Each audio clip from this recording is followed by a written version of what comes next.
Bulletin का आगाज अहम खबर के साथ। सुप्रीम कोर्ट ने सीसीपीओ लाहौर गुलाम महमूद डोगर को बहाल कर दिया। सर्विस ट्राइब्यूनल के खुसूसी बेंच के फैसले के खिलाफ अपील पर वफाकी हुकूमत को नोटिस जारी। वफाकी हुकूमत को नोटिस गुलाम महमूद डोगर की अपील पर जारी किया गया है। इसी पर बात करेंगे। नुमाइंदा दुनिया न्यूज आमिर सईद अब्बासी हमारे साथ मौजूद हैं। जी आमिर, बताइएगा इस हवाले से। देखिए, सुप्रीम कोर्ट ऑफ पाकिस्तान ने सीसीपीओ लाहौर गुलाम महमूद डोगर को उनके ओहदे पर बहाल कर दिया है और सर्विस ट्रिब्यूनल के उस फैसले को मुअत्तल कर दिया है जिसमें वफाकी हुकूमत की नज़रसानी दरख्वास्त पर सर्विस ट्रिब्यूनल ने जो मुअत्तली का फैसला था वफाकी हुकूमत का, वो बरकरार रखा था।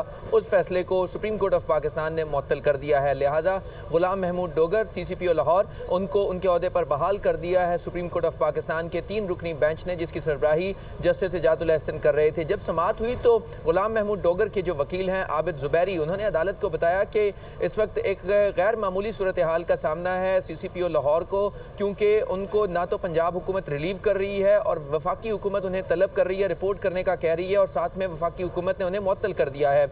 लिहाजा उन्होंने ये कहा कि इस फैसले के खिलाफ उन्होंने अपील की थी फेडरल सर्विस ट्रिब्यूनल में, लेकिन वफाकी हुकूमत ने जब उस अपील के खिलाफ नजरसानी की दरख्वास्त दायर की तो उसी 2 रुकनी बेंच जिसने मुअत्तल किया था उनकी मुअत्तली का फैसला, उसी लेवल के 2 मेंबर बेंच ने ही गुलाम महमूद डोगर को दोबारा मुअत्तल कर दिया था। तो ये एक कानूनी नुक्ता है। लिहाजा जब तक इस मामले के ऊपर सुप्रीम कोर्ट फैसला नहीं कर देती तब तक उन्हें उनके ओहदे पर बहाल कर दिया जाए, जिससे सुप्रीम कोर्ट ने इत्तफाक किया। और आबिद जुबैरी का ये भी कहना था कि ये एडी ख्वाजा केस की भी खिलाफ वर्जी है, सुप्रीम कोर्ट के अहकामात की खिलाफ वर्जी है। गुलाम महमूद डोगर की जो नजरसानी की दरख्वास्त है वफाकी हुकूमत से मुअत्तली के खिलाफ, वो भी रिप्रेजेंटेशन पेंडिंग है और जब तक उस रिप्रेजेंटेशन का फैसला नहीं होता उस दरख्वास्त का, तब तक गुलाम महमूद डोगर को उनके ओहदे से नहीं हटाया जा सकता और वफाकी हुकूमत इसमें ज्यादती कर रही है।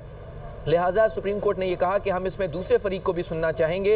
लिहाजा वफाकी हुकूमत को नोटिस जारी कर दिया है सुप्रीम कोर्ट ने और आइंदा समाअत तक जो सर्विस ट्रिब्यूनल का फैसला था जो उनको मुअत्तल किया गया था उसको ख़त्म कर दिया है, मुअत्तल कर दिया और ये कहा है कि अब गुलाम महमूद डोगर बहाल रहेंगे और वो बतौर सीसीपीओ लाहौर अपना काम जारी रखेंगे जब तक सुप्रीम कोर्ट जो है वो वफाकी हुकूमत को नोटिस जारी कर रही है। और आइंदा समाअत पर वफाकी हुकूमत से भी जवाब ले लेते हैं कि इस्टेब्लिशमेंट का इसके ऊपर क्या मौक़िफ़ है और उसके बाद ही फैसला होगा। लिहाजा गुलाम महमूद डोगर बहाल हो गए हैं सीसीपीओ लाहौर। और इसके अलावा इस हुक्म के बाद अब जो चेयरमैन तहरीक इंसाफ इमरान खान पर कातिलाना हमले की जो वफाकी हुकूमत को नोटिस जारी कर दिया गया है। आमिर सईद अब्बासी, बहुत शुक्रिया आपका।